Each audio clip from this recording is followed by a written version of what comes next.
We Oh, we had martinis earlier. oh, And okay. normally we will have a martini with dinner every evening. And lately they're all made the same way with, instead of vermouth, just a little bit of dry sherry.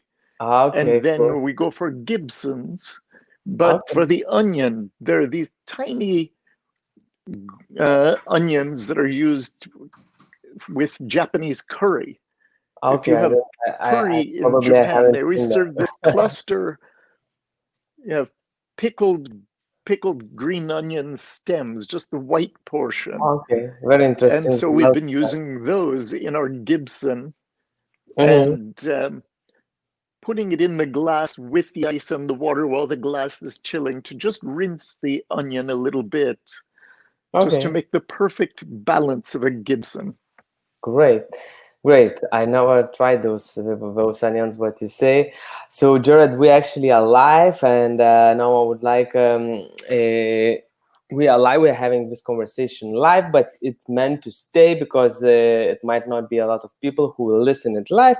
But my idea is to have this conversation stay on my YouTube channel, so people could access them anytime and get inspiration when they lack, or just get inspiration to move on or to just grow much more, because I created this podcast to be an inspirational for people who need some kick in their ass, or just lift up. And it's very nice to hear some people who who are highly achieved in our industry already, and then you can see and say, wow, that guy is like that, he's brand ambassador, or he's a writer, or he's master distiller, or he owns a brand, or I mean, it's different people.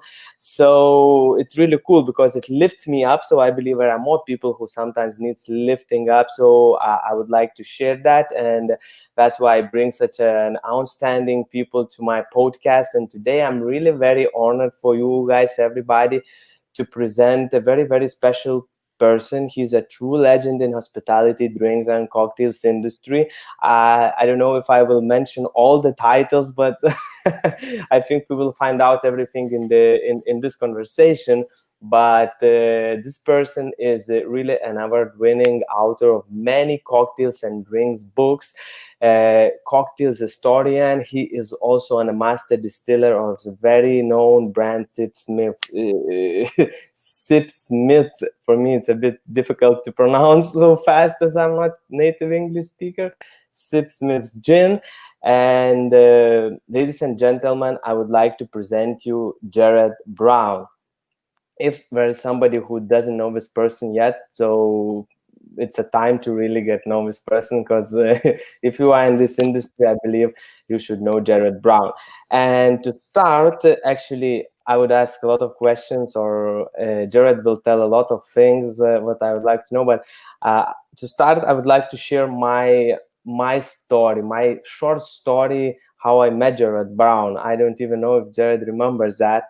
But it was 2014, I think, and it was Havana Club World Cocktail Competition in Cuba. And as I won in Lithuania, Jared,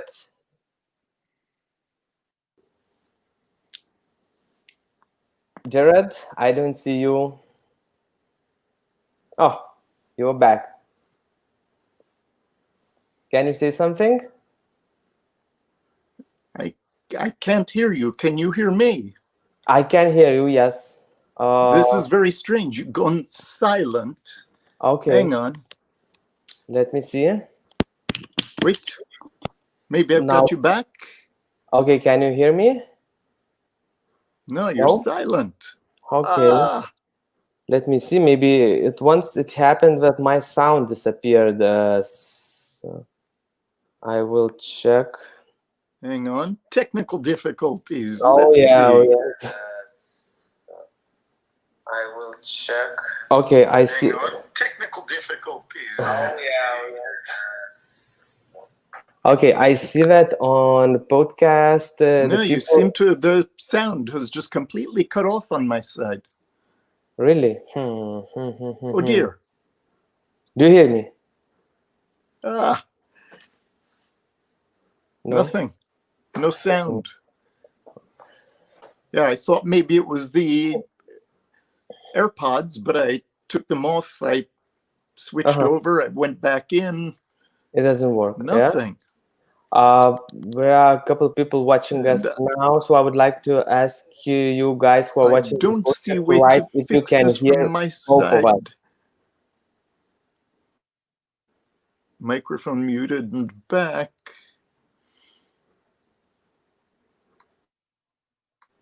Yeah, there's no sound option on my end. I will check. Okay, I see. Technical difficulty both on my side. Volume completely up. Microphone muted and back option on my end. Okay. What's going on here?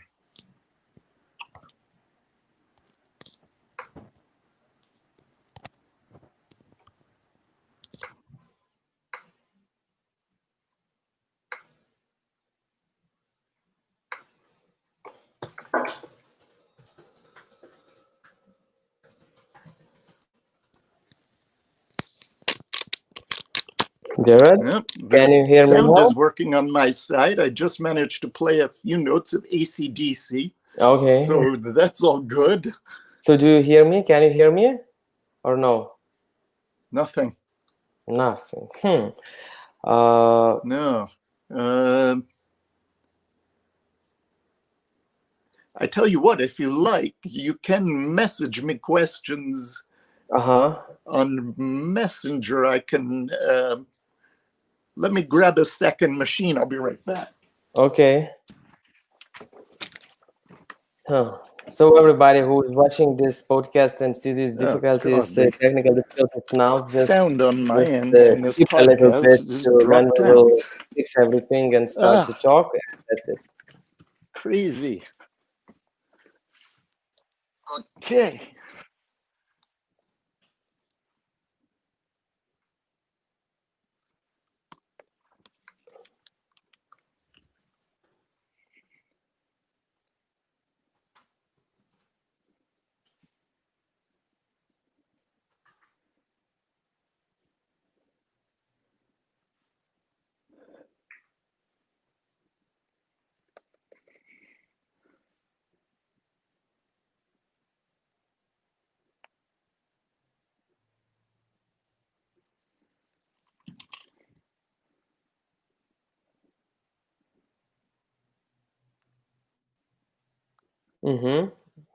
Okay.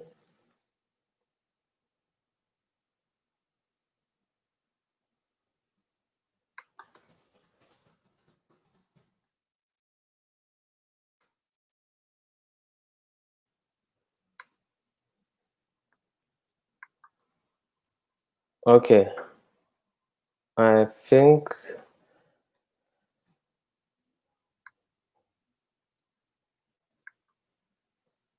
okay, my sound works for sure. Okay, Jared, do you hear me now? Yes, perfectly. Oh, great. I think it's always the best way, to just restart everything. Okay, great. So where I finished, I just wanted to share a small story that how I met you, and it was 2014, I think, and it was a Havana Club global cocktail competition that I represented Lithuania. And I met you and your wife there, and you were judges there, and that's where the first time I met you. And till this day, I remember the words that you say me. I don't remember in which context or when I asked you. It was something I asked about a cocktail or something. But what you said, I still remember it, and I still use that words not just for the bartending but for everything in life.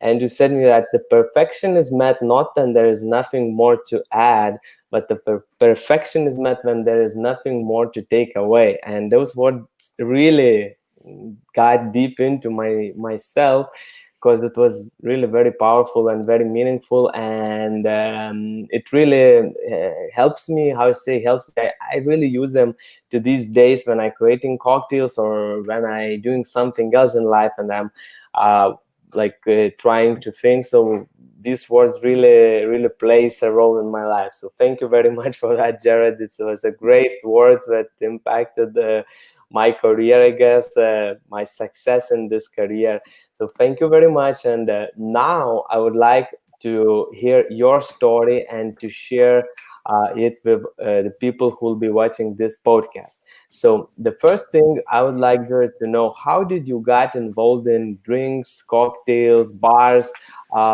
You because I don't know that story. So you started when you started. Did you started as a bartender or bar back, or I don't know? How did you get involved and how everything happened? Because it was a long journey already and it's still going. So we have a very nice story to hear. Please. I would say I started in distilling, actually, when I got bored with wine. Wine was fascinating, but also wine was expensive. And when you're only 10 years old, you can't afford a lot. Okay. So a friend told me that you could distill cider very easily to make an apple brandy by Okay. freezing it, the freeze distillation technique that Okay. was used by the Mongolians 5 centuries ago. My friend introduced me to this. So I made a batch of cider, not my first. I'd been making cider for a couple of years. I think my first batch was when I was 8, and I freeze Okay. distilled it, but Quite. it wasn't so good. So age 11, I raided the liquor cabinet. I started making liqueurs. I remember the first thing I made was 5 liters of coffee liqueur, then Okay. on to orange and raspberry liqueur. So that for me was the beginning of my exploration of flavor and sensation and service. Going into the other parts, um, I got into bartending for the same reason a lot of people did. I needed money. I Okay. was in school in New York. I had gotten a job. I decided I wanted to know the industry. Mm-hmm. I had worked in a hotel, but only in the operations side. Uh, so I got a job as a dishwasher, Mm-hmm. and I got promoted through every position to where I was chef. But in another place, I was working as a waiter, 2 other places working as a waiter. And one, the bartender said, I'd like to teach you bartending. And she gave me a bottle, an empty bottle, a speed pourer, and a brandy glass that when you tipped it on the side, it held one shot Okay. perfectly.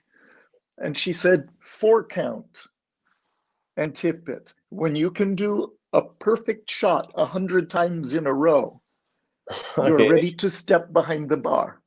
That was the test. Yeah. My kitchen was flooded. It was a mess. But I mastered that 4 count. And I said to her, listen, I don't know drinks. And she said, don't worry. 90% of people who come up to this bar tell you what's in the drink. What do you mean? Well, what's in a whiskey and soda? What's in a Jack and Coke? What's in a gin tonic? What about the other drinks? She said, don't worry. You smile. You say, oh, I haven't made that one in a long time, but it's a great drink. Let me just check the proportions. And you have a copy of Mr. Boston's Bar Guide. Open it Okay. up, look up the drink, you'll be fine. The first drink somebody ordered from me as a bartender, mind you, I'd had a weekend of pouring 4 counts. That was Yeah. my entire training. He ordered a Negroni. Okay.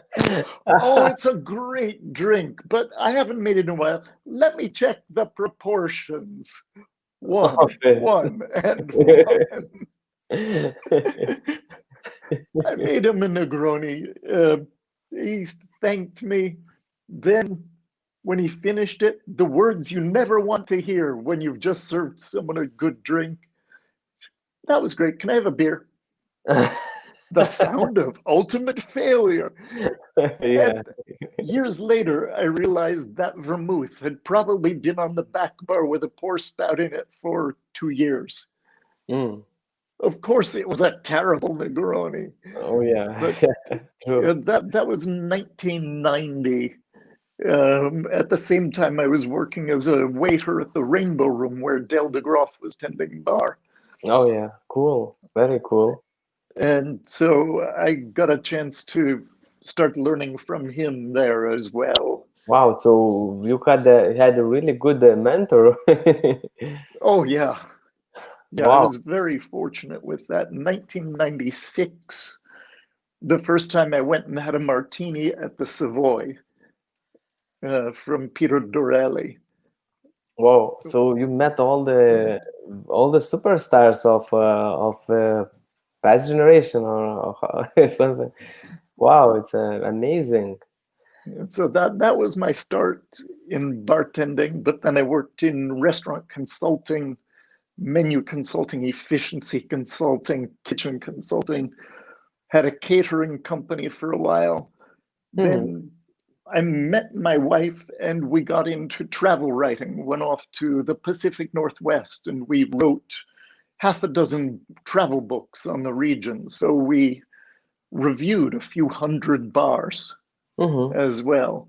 Ah, so And your first books was all you did you get involved into writing straight into the bars topic bars straight into the travel guides. travel guys? Okay. So hotels, restaurants, bars, museums, all of that.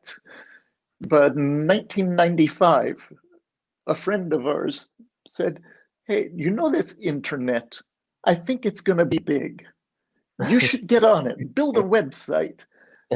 Halloween night, Anastasia was sat in front of the computer and she said, "What are we making a website on?" I was holding 2 martinis I had just made for us. We put up a martini website.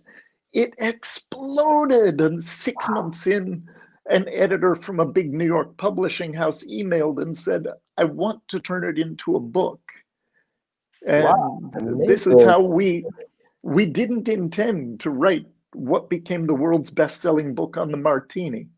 Great. It was just to see if we could make a website, but it went on to sell something like 500,000 copies. Wow, wow, that's a huge amount of books, I guess. Yeah. So, wow, that's interesting. You just created a friend offered you to create a website that turned out to be a really big thing. Oh, great. So what happened next? Or how did you come up with everything next?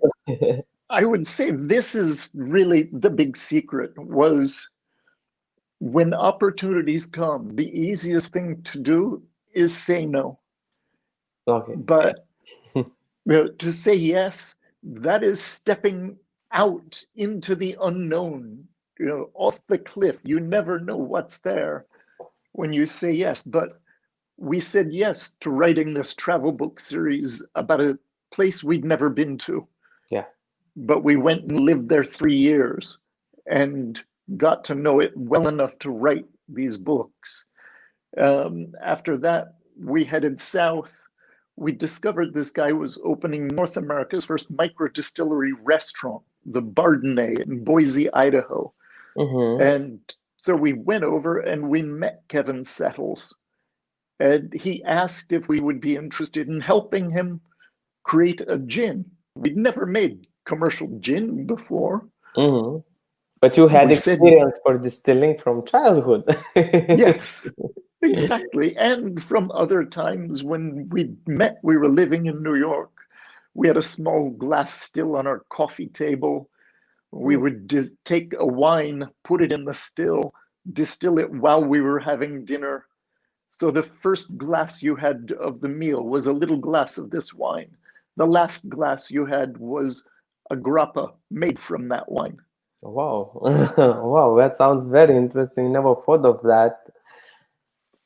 Yeah, it was fun. It would have been very expensive grappa, using a decent bottle of wine.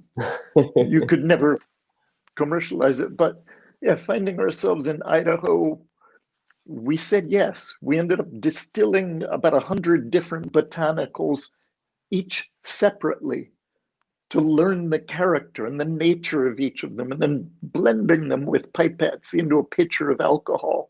Wow, that's And such a hard work. eventually, that gin took 92 points from the Beverage Testing Institute. So it worked. It came, and Kevin has now got 3 micro distillery restaurants, all named the Bartender in Idaho. Mm-hmm. So it's wonderful to see that was an enduring success. But we moved back to New York. Anastasia got a job as creative director for a public relations and marketing firm. And the first client they handed her was a startup vodka coming out of Sweden and Norway. They invited me in as well. We tasted the product and we said, this is not ready to launch.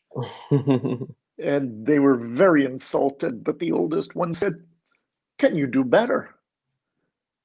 And so we wrote a long letter of our impressions of the flavor of what we tasted, and sent it off to their distiller. And he immediately said, how do they know my starting and finishing fermentation temperatures? This is not information I ever gave you. This is secret stuff. What's going on here? They came back to us and said, what did you do? Go spy? And I said, no, it's in the glass. Taste it. Do you taste a buttery midtone there? That's biacetal and diacetal. Those are only produced by beginning at 84 or finishing at 82. So you start with a warm fermentation. You finish a little colder. In that warm, the yeast produce a lot of these natural chemicals. If you close them down, they can't reconsume them. So it remains, and you get the flavors. You may not know the names, biacetal, diacetal, but you know the flavor. The buttery midtone in Chardonnay, or that buttery flavor on movie theater popcorn, or the buttery flavor in rosemary. So when you know where those flavors come in a spirit, everything is revealed in the glass. So a month later, we were working in the distillery over in Norway, and then another in Sweden. 6 years of that, but it quickly spun off to where we were doing consulting work on a spirit out of Vietnam, and quick consulting around the world from there. We moved over to London. We found ourselves with a job directing the restoration of the Museum of Wine and Spirits on Ile de Bendor, Exposition Universelle de Vin et Spiritueux on Ile de Bendor, which was the museum created by Paul Ricard, who created Pernod Ricard. It was a 9,000 bottle collection in a purpose-built cathedral to alcohol. And they brought us there just to give a valuation of the collection, thinking it was time to sell it, use the building for something else. And we looked at it, like, this is not worth hundreds of thousands, this is worth millions. And maybe you don't want to sell. And they agreed. One thing that came out of that also is the euvslibrary.com. If you haven't visited euvslibrary.com, no, Anastasia and I and a dear friend began scanning and digitizing some of the world's rarest cocktail books. Wow, And euvslibrary.com, I think we managed 156 books. They're all there, searchable across the platform, no password, no branding, free for anyone who wants to read and to research. Jared, can you spell how one more Oh, time? yes. The URL is EU E V E yeah EUV EUVE S. So EUVS library, yes. yeah, US book. EUVSlibrary.com. Okay, EUVS library. Okay, I won't look now. I just wrote it. I will look later. It's very interesting. I will also, for those who are watching, I will put that link in the description under this video later, so you could find it easier and explore and learn and grow. Okay, Jared, that's cool. That's very impressive, and that's very adorable to hear everything. So, what happened? What happened next? Next, let's see. Desmond Payne from Beefeater asked if we would be on a tasting panel helping to finish the formula of the Beefeater 24. Oh, okay, this one. Just after Anastasia and I had worked with him and some friends to create a gin symposium in London to try to revive the gin category. The gin category was dying, and it was Okay. heartbreaking because we love gin. It's wonderful stuff. It's And hard to hear that because now gin category is like not rising, it's thriving, I guess. oh yeah, it's exploding now. It's exploding. When we started doing this, there What were year was 12, that? 2006 and 2000. 2007. Okay. 2007, we took this symposium and made it a gin roadshow. Okay. And went to as far as San Francisco and Los Angeles and into Europe. We would get 150 bartenders into a room from 9 a.m. till 6 p.m. Wow, cool. Teaching everything about gin and trying to inspire about the category, not just a brand. Yes. And at the time, there were 12 distilleries in Britain making 20 brands of gin, and that was it. That's it. There was another problem. There was an Excise Act from 1825 that made it impossible for anyone to get a license for a still under 1,800 liters. Well, 400 gallons, which is 1,800 liters. Okay. And I met two guys at a party at the Beefeater Distillery who were trying to get a license. And they were talking to members of parliament and lawyers about this act and managed to get it overturned. And I started a gin company with them, a tiny distillery in a garage in West London, and got that gin act or that Excise Act overturned. On the basis of that legal work, there's now almost 500 distilleries making gin in Britain. Wow. Mostly new small distilleries, and making 1,000 brands of gin. So it was a successful attempt to change a dying category and to revive it. It's great to hear that, because gin, I love gin, and it's great to hear, because maybe if not you, I wouldn't know of this category, or more people wouldn't know anything about this category, just that there was some drink like that. That's great. That's great. So that's how you started your Sipsmith company? Is that Yes. how story goes next? Okay, so yeah, I met Sam and Fairfax, who were friends from childhood. Sam had worked with Fuller's in the States. Fairfax had worked with Diageo, but they wanted to move back home to England, and they wanted to start a small business. I wanted to start making gin. I had made some with a contract distiller in London, but I didn't want to do it that way. And they had the the idea to get a small still. So And I immediately signed on to work with them, and we didn't know if anybody would be interested. It was just three of us in a tiny West London garage. Export was outside London. Distribution was Sam's moped. And we had one customer for a few months. one customer, okay. But if it's a good customer, so it's good. Thankfully, it was a good customer. Yeah. And it grew. We're now in 65 countries, I 65 believe. countries. Wow, that's amazing. From such a small distillery in a garage to 65 countries. That's great. How many liters do you sell a year? Bottles, I liters. I don't know how. believe we're around 175,000 9-liter cases.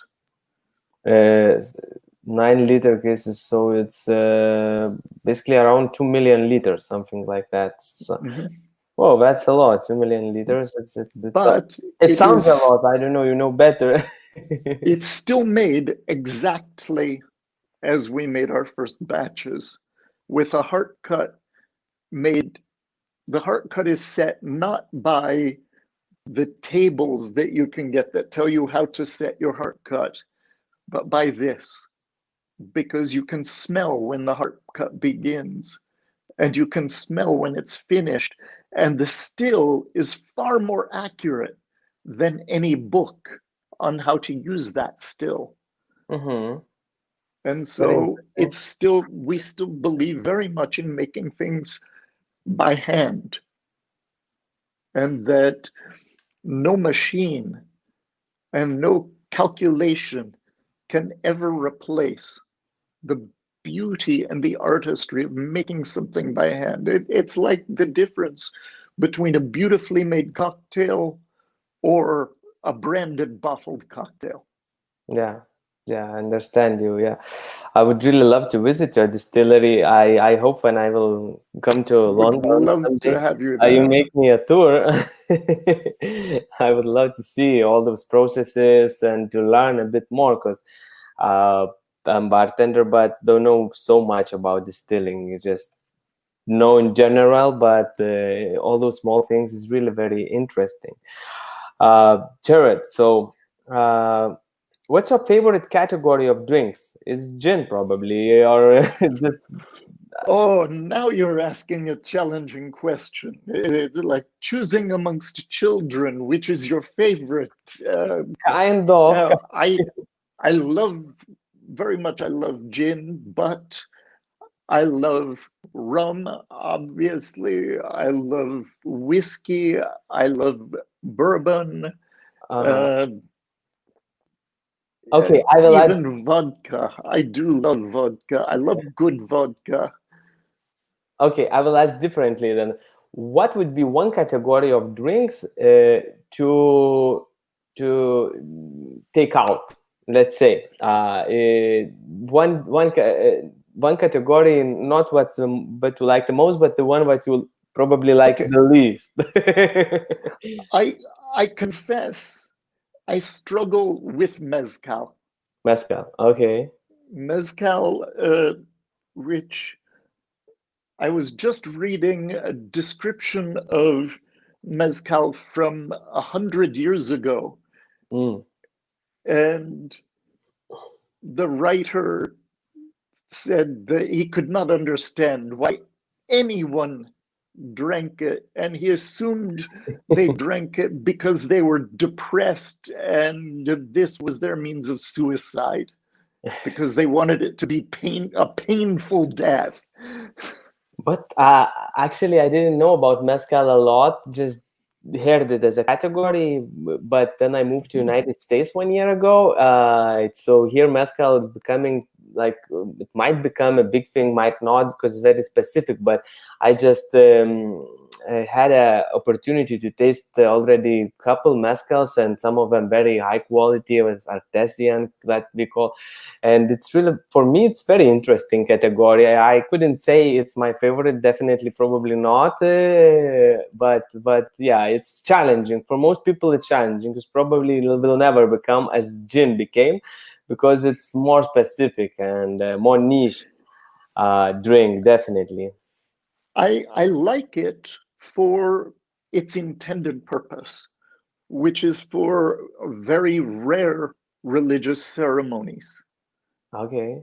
And when you have it in context, in Mexico, in the mountains, Oh. and you're not having 5 or 6 a day every day. No, one time a year, you're having this sacred beverage, then it makes sense because it was never meant to be a pleasure. It was always meant to be a rite of passage. Yeah, it And, feels like that. and so, to my mind, uh, if you really want to experience that spirit, you should go have it in context. But I Definitely, think definitely. that applies to any spirit. Certainly, if you went to Marseille and you have a Ricard, you're having it in context. Or if you Different. went to Kentucky and you have a mint julep, it is in context. Or a wee dram of whiskey when you're on Isla tastes proper. Different. It's in Yeah, its place. So that's one true. thing that I do love is also drinks tourism. Mhm. One of the frustrating places that we've been traveling to a bit lately is Morocco because What? they don't have a major drinks culture. Oh, But yeah. even there, you can find hidden pockets. And I remember we went into a liquor store and we found Moskovskaya from the 1980s Whoa, we in on the preserved it shelf in the in shop. the shelf. And Maybe there was some promotion. We bought a bit more at those times. Still didn't get them out. we found the Booth's High and Dry Gin. Um, I think it was from the 1940s or 50s in there. Oh, that's very vintage. And the bottles were 14 euros a bottle. I bought a couple of them. They were selling on eBay for about 150 a bottle as a Yeah, I rare believe so. collectors. Yes, yes. But instead, I just poured them for samples so that people could experience that old flavor. Yeah, that's also very interesting to really experience, because drinks, as I understand, drinks changed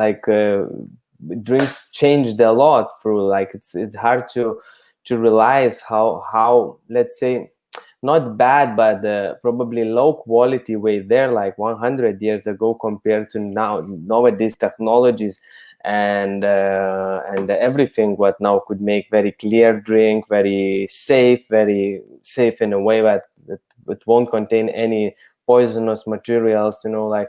So it's hard to believe, and by tasting those drinks you can really understand, I believe, much more the context of the history and everything. Wow, that's great.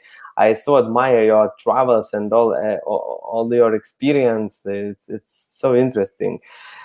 Jared, I also have a question for you about bartenders. What is the three, four, or two? I mean, but just let's say approximately three features of really great bartender. What do you consider that this bartender is great? This is good, but this is great. What are those three small details that separates good from the great? This is a great question. And to me, when I walk into a bar, I can know within a minute if this is a good bartender, or rather, if this is a great bartender. You walk into a bar, a good bartender is behind the bar making great drinks. You walk into a bar, a great bartender is doing the same, but looks up, gives you eye contact, gives you a smile and a nod, even if they're very busy. Just that moment is so important, because when you walk into a bar, you're a stranger. If you've never been there, you're a Yeah, stranger in a strange place. You true. could not possibly feel more awkward and out of place. That moment of eye contact, that, or even a, hey, welcome, please have a seat, I'll be with you in a minute. Good to see you. Menus, boom. Now you're a valued guest who's just, been acknowledged, and you know that you are going to be served. And the welcome is the first thing that defines the difference between a good bartender and a great one, because both of them can make great drinks. True. If you have a True. decent palate, it's not rocket science to make some great drinks. Uh, but to be a good host, that's another story. Uh, then during service, absolutely, those moments of contact, but knowing how much contact the guest wants, and Mhm. paying attention and being mindful. Yeah. Oh, is this a, a new couple madly in love? Yeah. Give them their space, but celebrate their happiness. Is Okay. it someone who has just had a very hard day, just been through something tragic, and they really need to talk and they need a bit of attention? Then it's the great bartender who manages to give them that bit of attention. But always it is the great host who is the great bartender. Now, there are limits to this. I think Ueno at Bar High Five said it beautifully. I am friendly, but not a friend, because this is a business and I could not charge a friend for a drink. Mm-hmm. Yeah, I understand what you mean. Yes. So there always must be that bit of distance between the bartender and the guest, and there is a line that should not be crossed Okay. unless you decide that person should be a friend rather than a customer. But you need to choose between those. But also, a great bartender is a great professional. Yeah, outsiders, they look at all of us, and I still love bartending, absolutely. But they see you behind the bar, they see you making drinks and smiling, and when you're there, you are on stage, just as much as if you True. made it to Broadway and you're in a Broadway show. The only difference is no matter how good you are on Broadway, they still don't tip you. True. Which is why I like tending bar better. And but they see all of that, but it's what happens before and it's what happens after. It's the mise en place. It's making sure that you are ready, completely ready for the night, that you are set up, prepared for everything before the shift begins. And then after, take the stock take, the bookkeeping, the washing up, the cleaning, the making sure the place will be ready for the next day. All of these are also parts of that great bartender. Because a great bartender isn't just the person the guests see, but it's the experience the guests get that's created by much more than the moment, but by the preparation that took place before, and by all of the huge amount of work that goes in after the guest left, so that the next day can happen again. Wow, that's a great answer. It's really a great food for thought. What you said about that, a great bartender is not a person; it's an experience. That's was probably another another phrase that I will take out from this conversation. The one I already told how I met you, so that will shape my my career further. So it's a great words. I will write them out in under this conversation, I guess, because it's really worth it very much. Okay, Jared, thank you very much for these insights, for your sharing, and also I bet you judge a lot of cocktails competition. So I would like to ask you, what do you think is that winning edge? Like, because usually in the competition, if it's a global competition, so there comes like already people who win in their countries or regions already, like went half the way. Let's say we are really good. So what is that winning edge for let's say top three? Because probably top one is a bit of luck as well. That's what I believe. Because top one is could be this or this, but top three probably, or top like top three or top five in global cocktail competition is something else than just a luck. So, well, what would be your advices for people who would like not just to get in competition and like global competition, but also to get into top three or top five there? And okay, if you're lucky, then top one probably. Do you have some?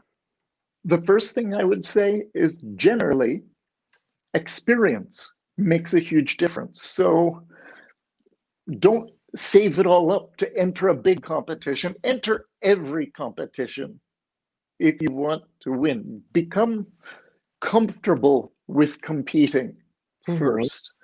That helps. You will sometimes see people who it's their first competition and they won a global final.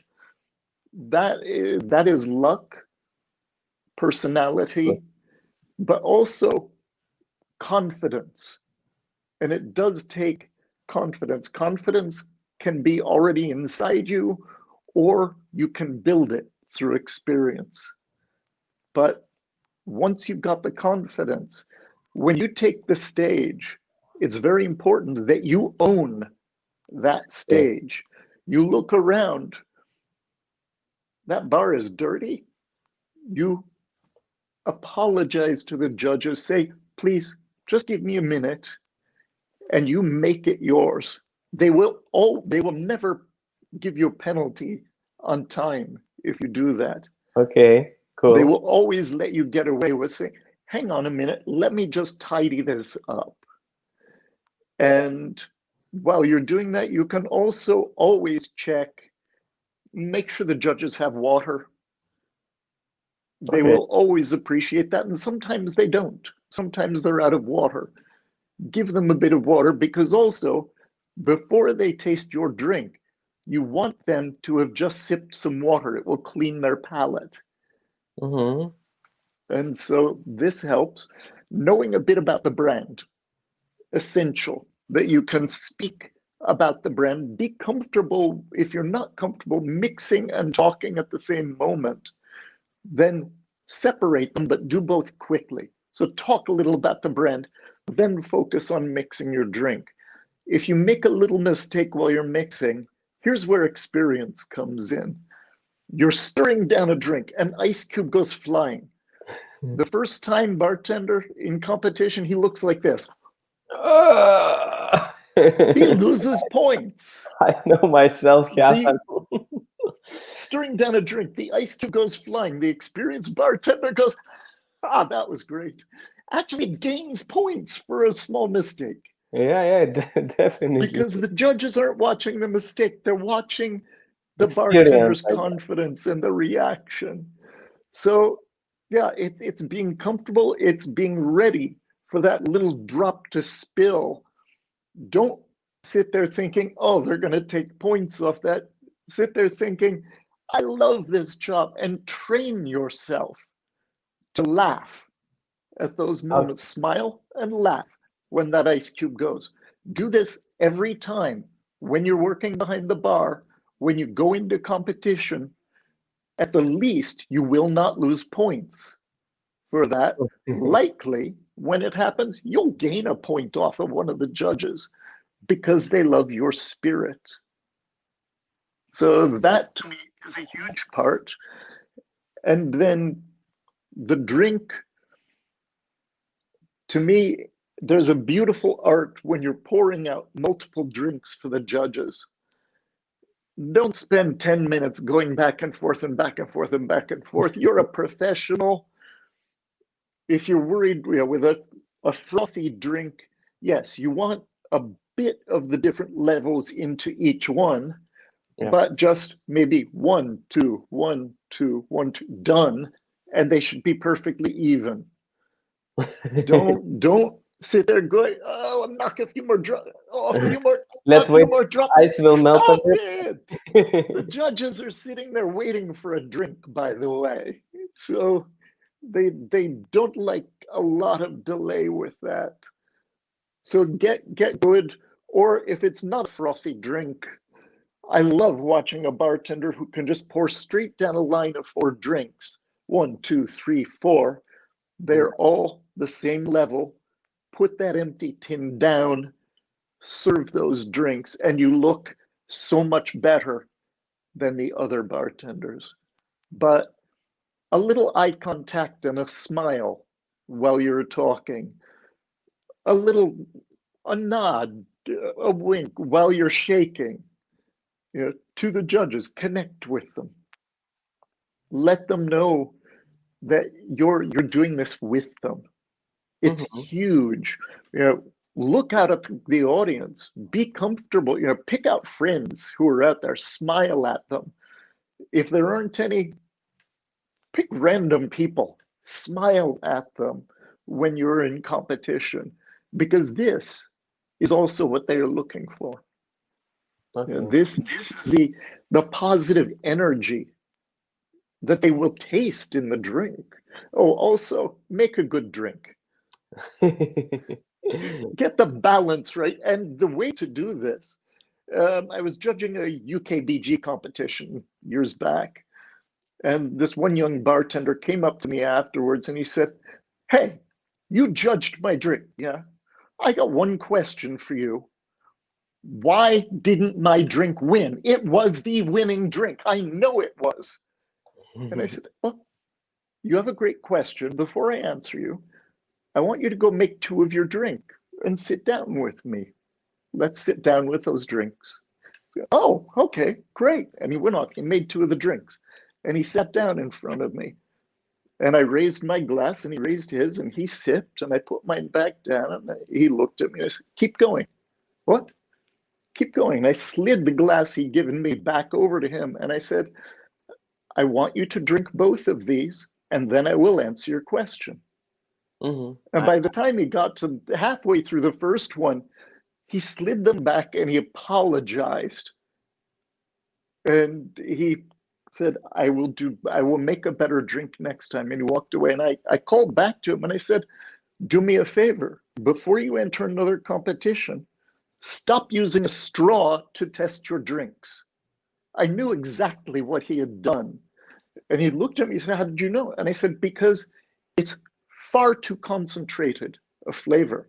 And this is what happens if you only do with the straw, because it's exactly the same as if you did that, because the straw isolates the flavor away from your nose. If you want to make a competition winning drink, when you think you've nailed it, take an evening, sit down, drink 3 of them in a row. People come to your bar, they have 3 martinis, 3 Manhattans, 3 rum and cokes, 3 daiquiris, 3 margaritas, right? Why? Because the satiation point in those drinks is down below the bowl of the glass. The satiation point in a drink you made by straw tasting is right up at the top. And what you want is not someone to take 1 sip and say, "Wow, that was a great drink." No, you want them to get to the bottom of that drink and think, "Hey, it might be a good idea to have just 1 more." So positioning the satiation point below the bottom of the glass, that is a huge secret to making a great drink. One example is 2 dashes of bitters works. 10 dashes of bitters doesn't. Why? 10 dashes of bitters might taste wildly good for a 1 sip drink. True. Or kaffir lime leaves, which give that same effect, might taste wildly good in a one sip, but you can't have three of them. And the True. judges are sitting there thinking, not how does this sip taste, but could I have three of these in a row? True.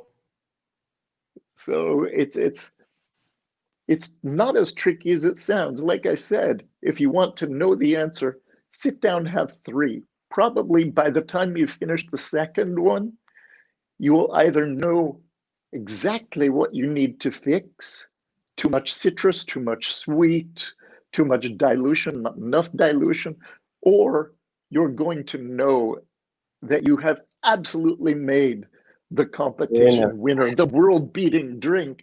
And when you get up on stage, you're not going to be so nervous because, also when you're on stage, sometimes you might be a little shaky. Yes, Um, I know that very well. there is a very traditional folk remedy, old medicine for this that's very readily available. Alcohol. have have one shot before you go up to compete. Not Okay. three, not five, True.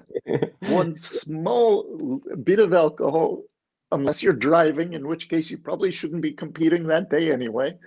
But yeah, that one shot and your hands will stop trembling as much, and your speech will flow a little bit easier. Okay. So Okay, thank you. I've seen I've seen bartenders lose a competition because they were shaking. One guy, he was shaking so much, the alcohol kept flying out of the jigger when he was trying to measure, and he finally Oh. just put his tools down and he apologized. I felt so bad for him. Now he will always have a shot. Yeah, sometimes, yeah, I know that through my competing career, because I had a lot of competitions. So there was competitions when it was so much, and then through time I somehow managed it to get, probably through the experience and self-confidence and everything. Like, it's there is such a common thing in people who compete. Hmm. That's true. Thank you, Jared, for your thoughts and sharing those thoughts with me. And I also would like to ask this I believe it's very important question these times, as the world was hit by this pandemic this year, and it really shaped the world. And I believe the world will never be the same again. It will be somehow a bit different. How much, I don't know. We will see, but definitely it won't be like exactly as it was. What do you think, how bartending industry would change, or I mean, or just some aspects, because probably you was thinking a lot yourself, about that, because in this industry a lot. So do you have something to share about what might be important, for bartenders to know, to pay attention, maybe more to one thing to another? I don't know, maybe cocktails, let's say canned cocktails, or like bottled cocktails will start going a lot, and we won't need so many bars. I don't know. What's your take on this? What's your, I mean, share thoughts on this? Anyone who does not study history has no past, but also no future. If you look back at history, and throughout this pandemic, I have been reading the newspaper a lot, but not the modern newspaper. I've been reading the newspapers from 1918 and Oh, 1919, when 20 million, more than died in the Great War, died from the Spanish flu, yes, it was a the lot. epidemic. And the newspapers from them read exactly like the newspapers from today. There were all of these people protesting against wearing face masks. All of these people saying, no, no, the face mask is very important. You should wear it. That's It, crazy. it was all the same. Someone arrested when he pulled a gun because he refused to put on a face mask in a bar and he wanted a drink, and the police took him away. It could have happened last month. No, it happened 100 years ago. Exactly. But with that in mind, think of how we were 9 months ago. The world was normal. So the world has come back to normal after a pandemic. Actually, it has come back after many pandemics. Mm-hmm. So right now is a difficult time, but it will get better. We will recover from it. And some things will change completely. Some things will not come back. Um, in terms of bars, we are going to lose some great bars. There is no question, and that is truly heartbreaking. So, But if you look at history, those great bars were probably built on the bones of a previous generation's favorite bars. probably yes. And so don't lament the bars that are gone, but build the next ones while remembering those great bars. Great thoughts. Learn from the great bars of the past to create the great bars of the future. Here is how to have a future by learning from history. It was heartbreaking to see Milk and Honey London go, but I believe every bartender should understand Sasha Petrosky's style of service.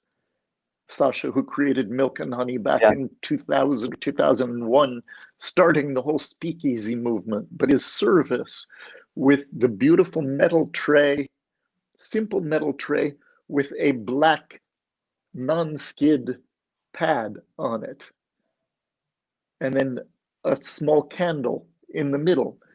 And this is how Sasha's drinks were served.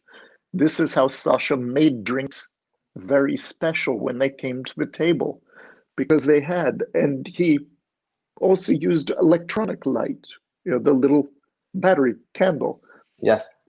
just to give that illumination and that lighting to the drinks that he served. That's amazing. So It's a pity I while, didn't had a chance to visit that bar yet, and now no. Okay, sorry. but if you go to, I believe it's Pittsburgh, you walk into a dozen of the great bars in Pittsburgh. He trained them all. So they all do exactly his service style, and it works beautifully. And in New York City today, there are a bunch of other bars that still reflect Sasha's style and elements of it. And there are bars around the world that will always pick up bits of this great style. Bartenders should be magpies. You go someplace, you see something wonderful, make that part of yourself. Mm-hmm. Make that part of your own service. If it is something that you think is beautiful and great, it's not wrong. It's actually appreciation. Okay. And it's good even if you're not going to use something that you've seen. Write it, photograph it, remember it, catalog it, because there may come a time, and if you have kept that memory, if you've preserved that memory, it will always be there as something that you can use, and it will enrich you. True. True.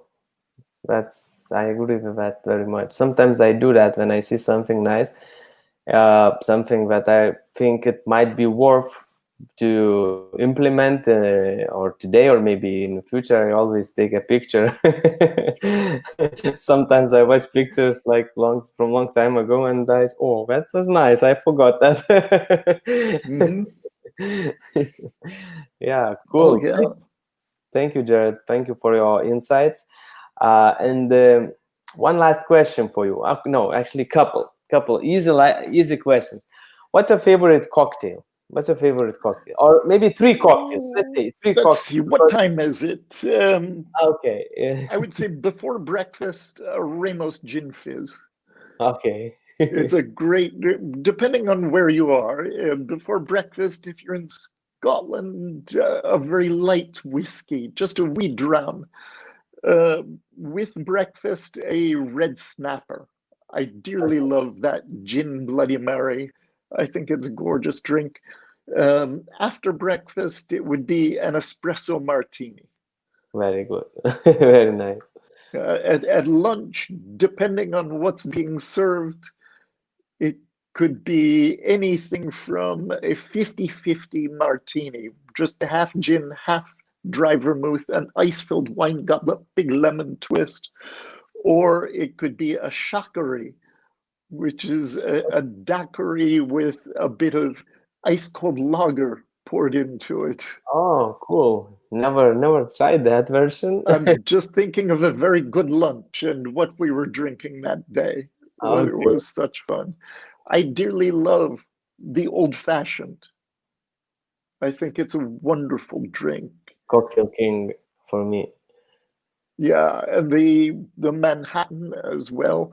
But the old fashioned, um, I prefer without a twist Mm-hmm. because the difference between punch and cocktail. Punch was spirits, dilution, citrus, sugar, spice, or tea or bitters.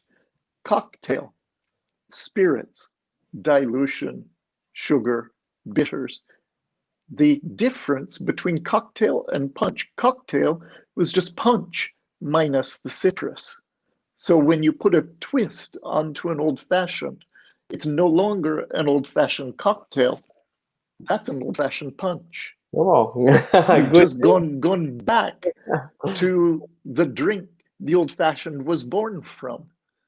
I'm Okay, not saying it's a bad thing, but but it's if somebody interesting. wants a cocktail, an old fashioned cocktail, I won't put the twist. I'm happy to give them the twist, but then we've made punch.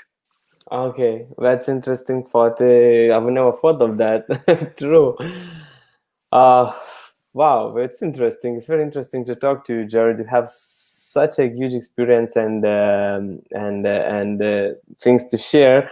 I believe it's not the last our conversation, definitely. And one more last question for you. Uh, how do you see yourself, in let's say 10 years, or maybe is there, or maybe I would rephrase it like is there something else, something that you haven't achieved yet and you would like to achieve that thing, to write a book that will sell 10 million copies, or I mean, or to create some other kind of gin, or I mean, just giving you an idea of what I'm looking for as an answer. No, is there some goal, some dream that you haven't achieved, and that what is not so easy like that, but the dream when you have to do something for it, or you already did everything you wanted? The Now, I think Anastasia and I have written something like 30 books, um, thousands of articles.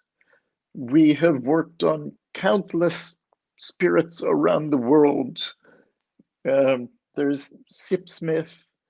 The latest book is Sip 100 Gin Cocktails with Only 3 Ingredients.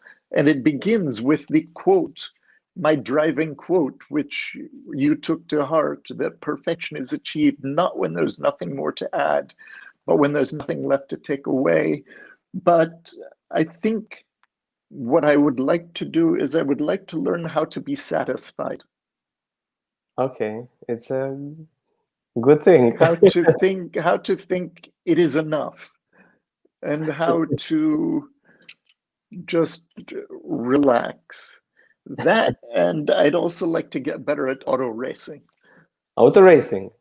Are you doing auto racing? Uh, I didn't a know little that. bit, yeah. Okay, cool. Yeah, there's a racetrack near my house, and I've been taking some racing lessons. Okay. And Anastasia has as well. Oh, okay, great. Driving the single seat race cars. That's The interesting. yeah, so I, but mostly I want to, what drives ambition is normally a lack of satisfaction. True, But a lack of satisfaction can lead to a lot of achievement, but it never leads to a lot of happiness. And true. so eventually, it's time to also learn happiness because I think happiness is probably the most important goal. And if I could learn not just that, but also learn more of how to share that, I think if I could have a superpower, that would be it.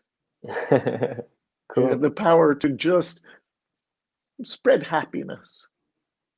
But you are kind of spreading happiness now.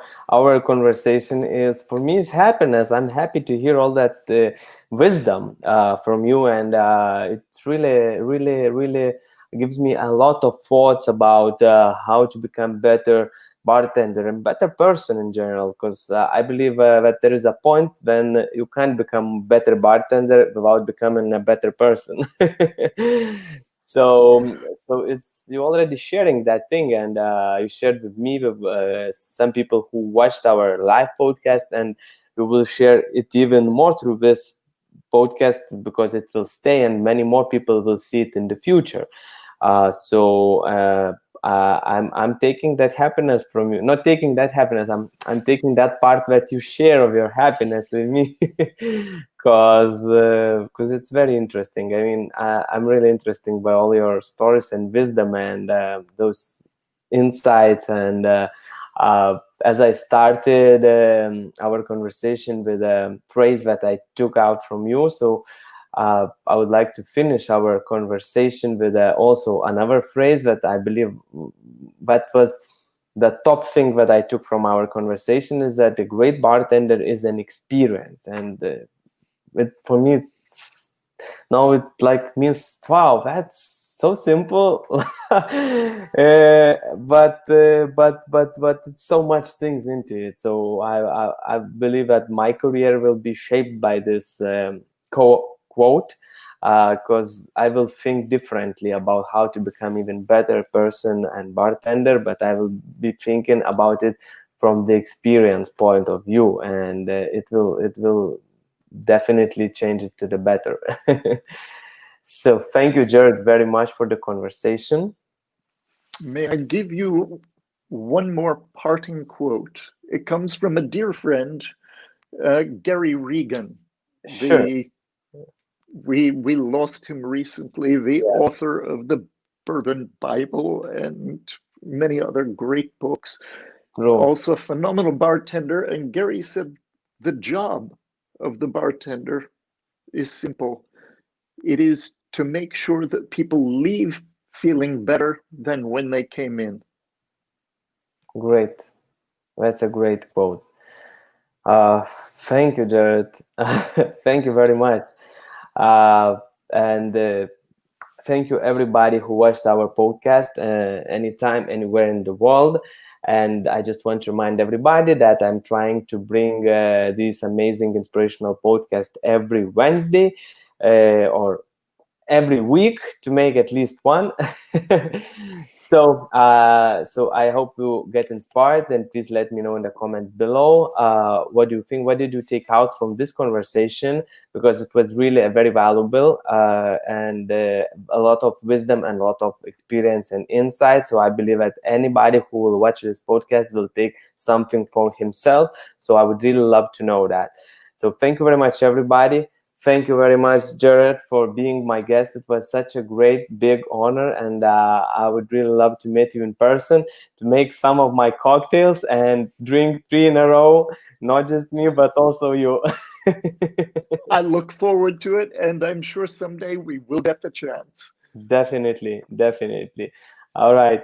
Thank you. Have a good evening. Until then, Have a good. cheers to all. Say hello to Anastasia. I will.